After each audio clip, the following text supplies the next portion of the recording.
시편 1편에서는 복 있는 사람의 첫 번째 비결이 만남에 있다라고 말씀을 하십니다. 어떤 사람을 만나느냐? 만남의 중요성에 대해서 우리 모두는 잘 알고 있죠. 그런데 어떤 사람을 만나느냐도 참 중요하지만 어떤 사람을 만나지 않느냐가 더 중요하다고 말씀을 하십니다. 악인의 꾀를 쫓지 않고 죄인의 길에 서지 않고 오만한 자와 함께 앉지 않는 것, 그것이 복된 인생의 첫 번째 비결이라고 우리에게 말씀을 하고 계시죠. 오늘 본문에 소개되는 이 나발이라는 사람이 어떻게 보면 시편 1편에서 우리에게 금하고 있는 그 세 가지 요소를 다 갖춘 사람이 아닐까 그렇게 생각이 됩니다.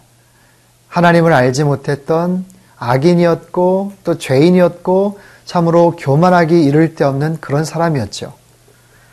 그렇게 지혜로웠던 아내를 두었던 반면에 참으로 어리석기 그지없었던 이 나발, 이 사람의 운명이 어떻게 되는지 또 그의 삶을 통해서 어떤 결과가 나타나는지 오늘 본문을 통해서 함께 살펴보겠습니다.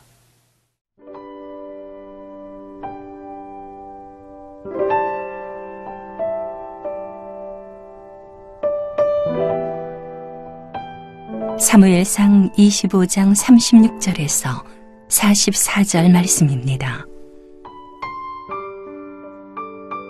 아비가일이 나발에게로 돌아오니 그가 왕의 잔치와 같은 잔치를 그의 집에 배설하고 크게 취하여 마음에 기뻐하므로 아비가일이 밝는 아침까지는 아무 말도 하지 아니하다가 아침에 나발이 포도주에서 깬 후에 그의 아내가 그에게 이 일을 말하매 그가 낙담하여 몸이 돌과 같이 되었더니 한 열흘 후에 여호와께서 나발을 치심에 그가 죽으니라. 나발이 죽었다 함을 다윗이 듣고 이르되 나발에게 당한 나의 모욕을 갚아주사 종으로 악한 일을 하지 않게 하신 여호와를 찬송할지로다. 여호와께서 나발의 악행을 그의 머리에 돌리셨도다 하니라. 다윗이 아비가일을 자기 아내로 삼으려고 사람을 보내어 그에게 말하게 하매 다윗의 전령들이 갈멜에 가서 아비가일에게 이르러 그에게 말하여 이르되 다윗이 당신을 아내로 삼고자 하여 우리를 당신께 보내더이다 하니 아비가일이 일어나 몸을 굽혀 얼굴을 땅에 대고 이르되 내 주의 여종은 내 주의 전령들의 발 씻길 종이니이다 하고 아비가일이 급히 일어나서 나귀를 타고 그를 뒤따르는 처녀 5과 함께 다윗의 전령들을 따라가서 다윗의 아내가 되니라. 다윗이 또 이스라엘 아히노암을 아내로 맞았더니 그들 2사람이 그의 아내가 되니라. 사울이 그의 딸 다윗의 아내 미갈을 갈림에 사는 라이스의 아들 발디에게 주었더라. 오늘 본문의 나발은 누구였습니까? 성경은 그를 가리켜 큰 부자였다라고 설명을 합니다. 마온 지방에 사는 큰 부자, 양을 3,000, 염소를 1,000이나 두었던 큰 부자. 하지만 그의 행실이 악하고 완고한 사람이다라고 성경은 설명을 합니다. 그의 아내 아비가일의 표현을 빌자면 그는 불량하고 미련한 자다라고 그렇게 이야기를 하죠. 오늘 본문 36절을 보면요. 아비가일이 나발에게로 돌아오니 그가 왕의 잔치와 같은 잔치를 그의 집에 배설하고 크게 취하여 마음에 기뻐함으로 왕의 잔치와 같은 큰 잔치를 배설했다고 합니다. 술에 취해서 크게 기뻐했다라고 이야기를 합니다. 근데 보십시오. 지금 술에 취해 있을 때가 아니죠. 지금 흥청망청 기뻐서 들떠 있을 때가 아니죠. 잔치를 열 때가 아닙니다. 자기를 죽이겠다고 다윗과 그의 일행이 지금 쫓아오고 있는 그런 형국인데 그 사실을 알지도 못한 채 나발은 술에 취해 있습니다. 뭘 알 수 있는가? 나발은 현저하게 현실 파악 능력이 부족한 그런 사람이었습니다. 현실이 어떻게 돌아가고 있는지, 사태가 어떻게 돌아가고 있는지를 전혀 짐작하지 못하고 있는 사람이죠. 어쩌면 이 나발의 모습 속에서 오늘날 하나님을 알지 못한 채 살아가는 현대인들의 모습을 엿볼 수가 있는 것 같습니다. 하나님을 알지 못한 채, 아니 언제 나의 미래가, 나의 종말이, 나의 죽음이 올지 알지 못한 채 술에 취해서 잔치에 흥에 겨워서 그렇게 흥청망청 살아가는 현대인들의 그런 모습과도 굉장히 흡사합니다. 굉장히 또한 의아한 것은 37절에 보면요. 아침에 나발이 포도주에서 깬 후에 그의 아내가 그에게 이 일을 말하매 그가 낙담하여 몸이 돌과 같이 되었더니, 아비가일이 지금까지 어떤 일들이 벌어졌는지를 나발에게 설명을 해 주었어요. 얼마나 다급하고 위험한 순간이었는지를 설명을 해 줬어요. 하지만 그 위기가 잘 넘어갔다라고 설명을 해 줬겠죠. 그런데 오히려 그 말을 듣고 낙담했다라고 이야기를 합니다. 왜 낙담을 했을까요? 가슴을 쓸어내리며 천만 다행이군, 참으로 감사한 일이군, 오히려 그런 표현을 해야 더 적합하지 않을까요? 나발은 진실을 듣고서 오히려 낙담을 합니다. 자, 보십시오. 나발은 언제 기뻐해야 될지를 모르고 있어요. 그리고 언제 감사해야 될지를 잘 모르고 있습니다. 어리석은 사람은 언제 기뻐해야 될지, 언제 슬퍼해야 될지, 언제 감사해야 될지를 잘 모르는 그런 사람이죠. 오늘 본문에서 우리가 무엇을 알 수 있느냐면, 우리는 살아가면서 무엇 때문에 기뻐하는가, 또 무엇 때문에 낙담하는가예요. 여러분은 무슨 일로 기뻐하십니까? 어떤 이야기 뉴스를 듣고 기뻐하세요? 그리고 무엇 때문에 슬퍼하시고 낙담하시고 두려워하십니까? 분명한 사실은 두려움은 하나님에게서 온 것이 아니라는 사실이에요. 두려움은, 근심은, 염려, 불안함은 철저하게 사단으로부터 비롯된 감정입니다. 하나님은 우리에게 절대로 두려움을 주시지 않으세요. 하나님이 우리에게 주시는 것은 평강입니다. 감사함입니다.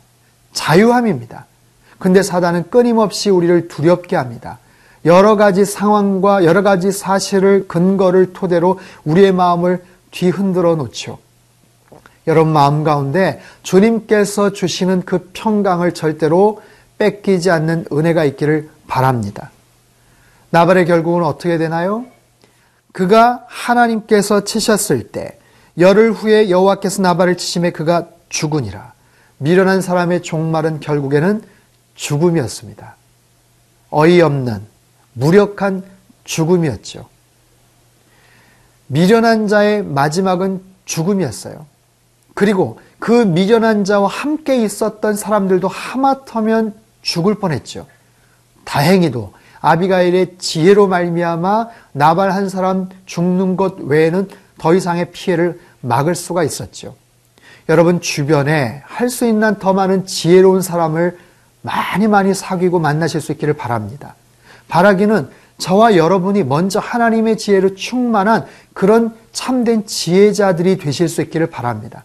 그 지혜로 말미암아 내 주변 사람들에게 이와 같이 생명의 은혜를 전하고 하나님께서도 주시는 그런 참된 평강을 나누어 줄 수 있는 그런 복된 인생이 될 수 있기를 바랍니다.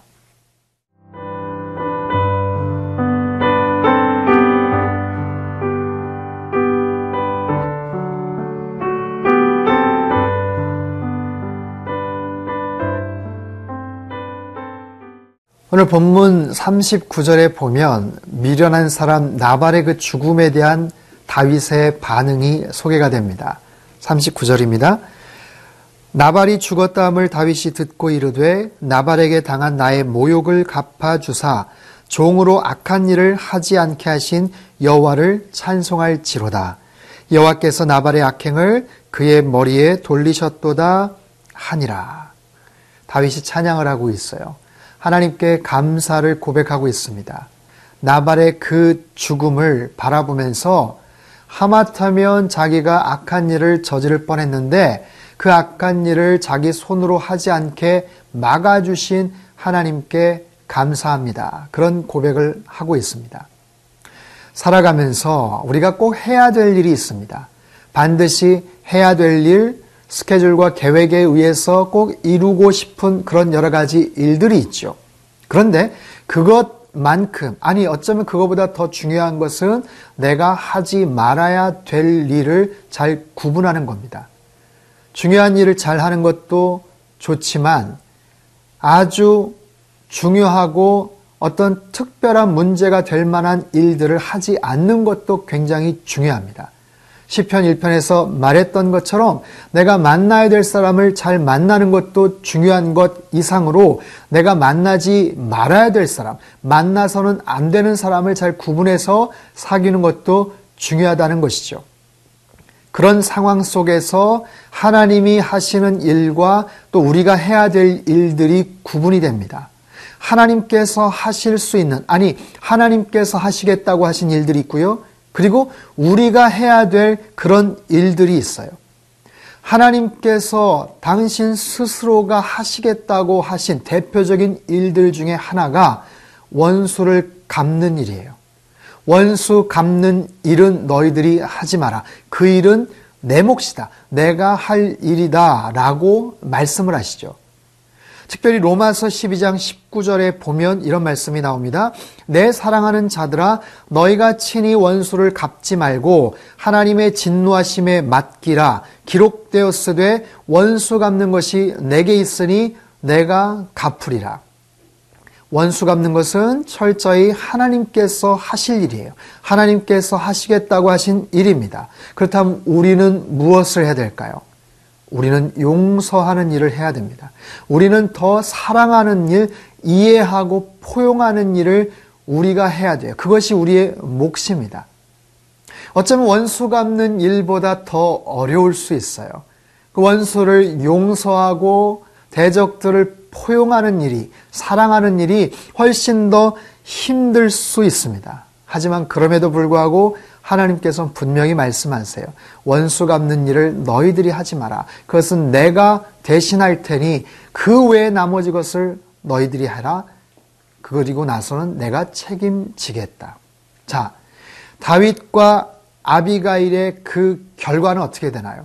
나발이 죽고 나서 아비가일에게 다윗이 청혼을 합니다. 그리고 그 청혼을 아비가일은 받아들이죠. 그래서 두 사람은 부부가 됩니다. 서로 만나게 되죠. 서로 무엇을 본 것입니까? 다윗은 아비가일의 지혜를 봤어요. 현숙함을 봤어요. 자기의 마음을 정확하게 꿰뚫고 이해해 줄 수 있는 그런 포용 능력을 봤습니다. 아비가일은 무엇을 보았을까요? 현재 다윗은 쫓기는 신세예요. 어떻게 보면 별 볼 일 없는 그런 신세죠. 하지만 아비가일은 다윗의 현재를 본 것이 아니라 다윗의 되어질 미래를 봤습니다.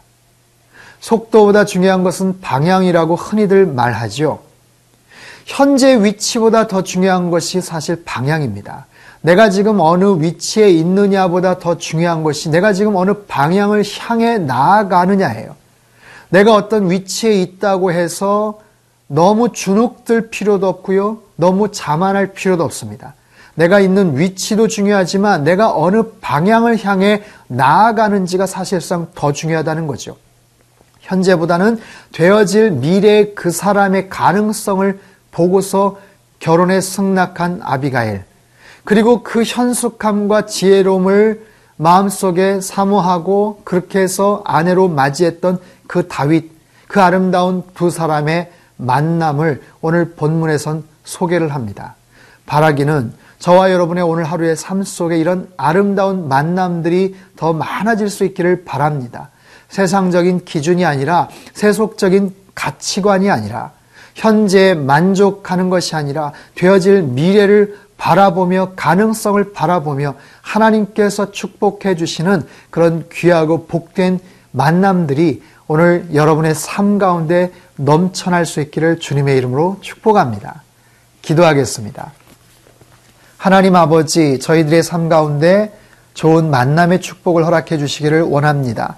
하나님을 경외하고 하나님의 뜻을 분별할 수 있는 귀한 사람들과의 그 만남을 허락해 주시고 그 만남을 통해서 하나님의 풍성한 사랑과 은혜와 생명의 역사들이 넘쳐나는 그런 복된 오늘 하루가 될 수 있도록 주님 역사하여 주옵소서. 귀하신 예수님의 이름으로 기도합나이다. 아멘.